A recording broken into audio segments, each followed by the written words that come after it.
오늘 주신 하나님 말씀은 로마서 8장 31절에서 39절입니다. 제가 봉독해 드리겠습니다. 그렇다면 이런 일을 두고 우리가 무엇이라고 말할 수 있겠습니까? 하나님이 우리 편이시면 누가 우리를 대적하겠습니까? 자기 아들을 아끼지 않으시고 우리 모두를 위하여 내어주신 분이 어찌 그 아들과 함께 모든 것을 우리에게 선물로 거저 주시 않으시겠습니까? 하나님께서 택하신 사람들을 누가 감히 고발하겠습니까? 의롭다 하시는 분이 하나님이신데 누가 감히 그들을 정죄하겠습니까? 그리스도 예수는 죽으셨지만 오히려 살아나셔서 하나님의 오른쪽에 계시며 우리를 위하여 대신 간구하여 주십니다. 누가 우리를 그리스도의 사랑에서 끊을 수 있겠습니까?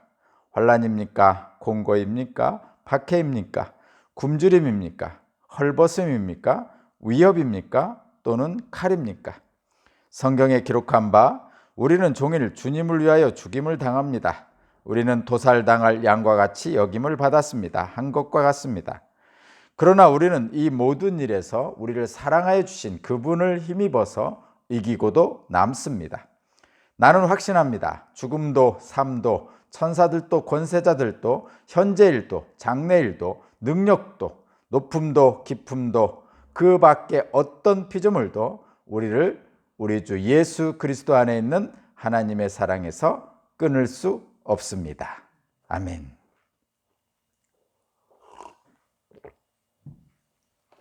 네, 오늘 말씀의 제목은 하나님은 우리 편입니다 라는 제목입니다.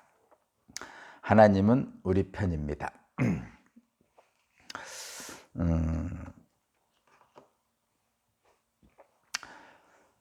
최근에 이런 말들이 좀 있습니다.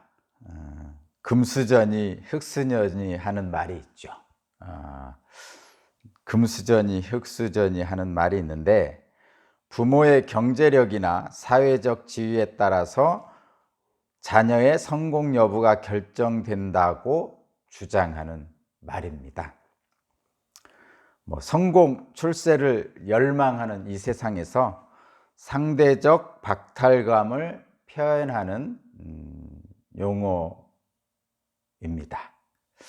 그런데 가만히 생각해 보면 참으로 안타까운 일인데, 가만히 생각해 보면 이 안타까운 일이 생겨났습니다. 참으로 안타까운 일인데, 태어나면서부터 내 인생이 결정되어 있다는 것이 이 금수저 흙수저의 주장이죠. 근데 잘 생각해 보면요, 정말 그렇습니까? 정말 그렇습니까? 물론 부모의 경제력이나 지위가 자녀의 삶에 영향을 미치지 않는 것은 아닙니다. 분명히 영향을 미치고 그것을 부정할 수는 없습니다. 그런데 또 분명한 것은 그것이 전부가 아니라는 것이죠. 그것이 전부가 아닙니다. 소위 흙수저로 태어났지만 성공한 인생을 사는 사람이 많이 있습니다. 많이 있어요. 그런데 그런 분들은 보지 않고 그렇지 않은 쪽만 자꾸 바라보는 사회적 현실이죠. 어떤 상대적 박탈감을 좀 자조 섞인 말로 행하는 것 같습니다. 그래서 나는 흙수저인데 하고 절망하는 사람도 있고, 나는 흙수저지만 이렇게 해서 성공적인 삶을 살았습니다 하는 사람들도 있고, 물론 열심히, 이런 표현 있죠. 열심히 노력 이런 표현을 쓰더라고요. 그러니까 젊은이들의 어떤 상대적 박탈감을 표현하는 말 중에 하나입니다. 노력하면 된다라고 얘기하는 우리 70년대 80년대 우리 어른들이 살아왔던 경험을 조금 약간 빗대어서 하는 말이죠. 노력하면 돼, 이런 표현을 많이 쓰는데 요즘 젊은이들은 그 표현이 너무 큰 압박감으로 다가오나 봐요. 그래서 노력하면서 그것에 대한 부정적인 의미를 표현하죠. 저도 마찬가지로 그런 젊은이들의 마음을 이해합니다.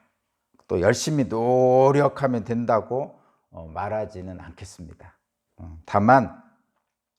그러나 생각의 전환은 필요할 것 같습니다. 생각의 전환은 필요할 것 같습니다. 상대적 박탈감에 흙수저라는 말에 나 자신을 매몰시킬 필요는 없죠. 그래서 좀 생각의 전환이 좀 필요하지 않을까 생각합니다. 이런 것이죠. 성공 출세의 세상의 기준에 나를 맞출 필요 있을까요? 그 세상에서 말하는 성공 출세의 기준이라는 것은 세상에서 만든 거죠. 1등부터 꼴찌까지 줄 세우는 것은 세상의 사람들이 만든 거죠. 그러니까 물론 성공 출세의 기준을 뭐 돈, 권력 뭐 이런 것들에 두죠. 요즘 세상이 그렇죠. 자본주의 사회에서는 돈이 첫 번째, 돈이 있으면 또 권력도 가질 수 있고 또 심지어는 뭐 사랑도 얻을 수 있고 뭐 이런 표현을 쓰지만 실제로 그런 영향력이 없는 건 아니지만, 그러나 그것은 요즘 시대에 더 크게 작용하는 세상의 기준이고, 실제로 보면은 그렇지 않은 기준들도 있다는 것이죠. 그래서 세상의 기준에 나를 맞추지 말자는 것입니다. 성공한 인생에 대한 세상의 기준에 나를 맞추어 버려서 어떤 흙수저니 금수저니라는 어떤 상대적 박탈감에 빠져서 나의 삶을 헛되이 보내는 그런 삶을 살지 말자는 거죠. 실제로 하나님께서는 그런 삶을 우리에게 주시지 않았습니다. 그런데 세상에서 주는 거죠. 세상에서 규정해 버린 거다, 이런 얘기입니다. 그러면 어떤 기준에서 맞추어 살아야 됩니까? 성공한 인생이라고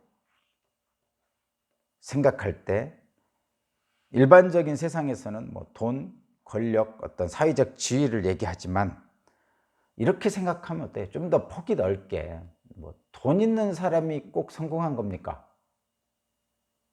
좀 죄송한 예지만 재벌들 중에 물론 돈은 있지만 우리가 볼 때 성공한 사람이라고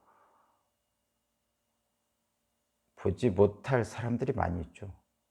감옥에도 가고, 가정을 보면 늘 형제들끼리 소송하고 있고,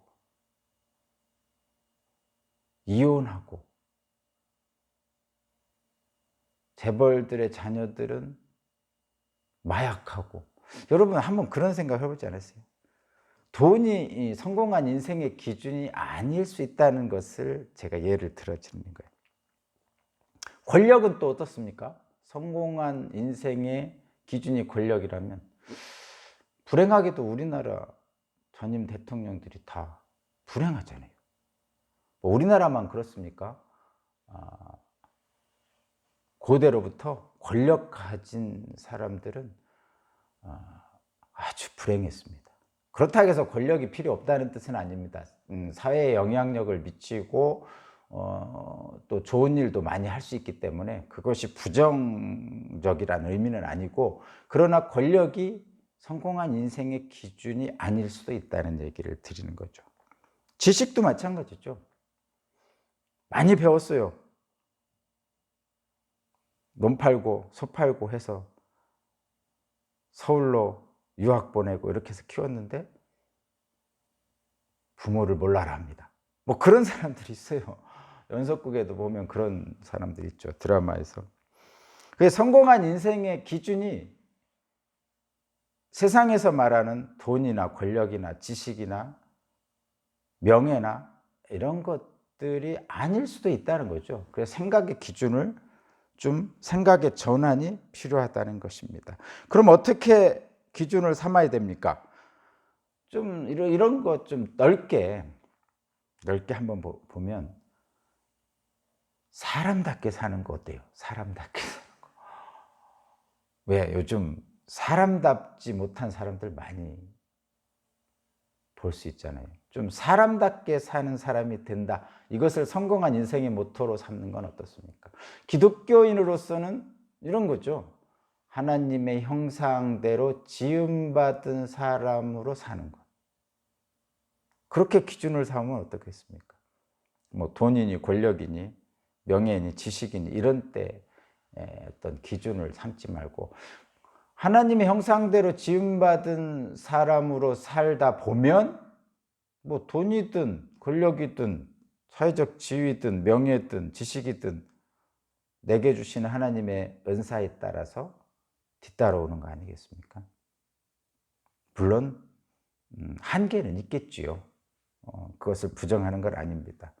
그러나 우리의 인생의 성공의 기준을 그렇게 세상의 기준으로 삼는 것보다는 다른 생각의 전환을 통해서 사는 것이 옳지 않을까 이렇게 생각해 봅니다. 오늘 말씀이 사실은 그렇죠. 세상의 사람들은 세상의 사랑은 조건부 사랑이 많습니다. 이것을 주면 저것을 줘야 되고 뭐 이런 조건부 사랑입니다. 불같이 사랑하다가도 조금 뭐하면 실망해서 식어버리는 그런 사랑이죠. 또 자신을 위해서 가장 좋은 것은 아껴두는 이기적 사랑이 일반적이잖아요. 이기적 사랑입니다. 또 부탁하다가도 어느 순간 식어버리는 일시적 사랑이죠. 일시적 사랑입니다, 여러분. 어떻게 보면 좀 육체적 사랑, 성욕일 뿐만 아니라 어떤 물질적인 조건이 갖추어지면 사랑하는 그런 일시적 사랑인 경우가 많이 있죠. 그런데 하나님의 사랑은 오늘 본문에서 하나님의 사랑을 말씀드리기 위해서 하는 겁니다. 하나님의 사랑은 그렇지 않죠. 자신의 아들인 예수 그리스도의 독생자까지 내어주실 정도로 절대적인 사랑이죠. 절대적인 사랑입니다. 조건이 없는 사랑이죠. 그리고 끝까지 포기하지 않으시는 끝없는 사랑. 하나님의 사랑이 그렇죠. 그리고 완전한 사랑이죠. 완전한 사랑. 그것이 하나님의 사랑입니다. 그리고 그래서 저와 여러분들은 이 하나님의 사랑 안에 거할 때 새로운 힘을 얻게 되는 겁니다. 담대해진다 이런 얘기입니다.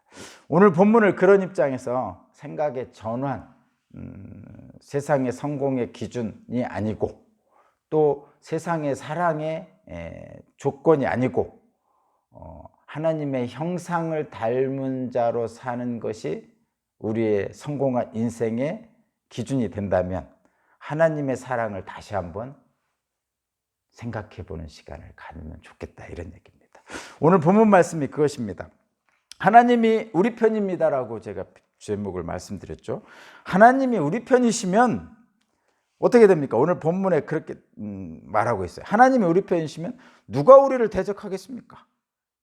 아무도 대적할 수 없죠. 하나님이 우리 편이시기 때문에. 하나님이 우리 편이시면 아들까지 주신 하나님이 모든 것을 주시지 않겠습니까? 다 모든 걸 주시겠죠.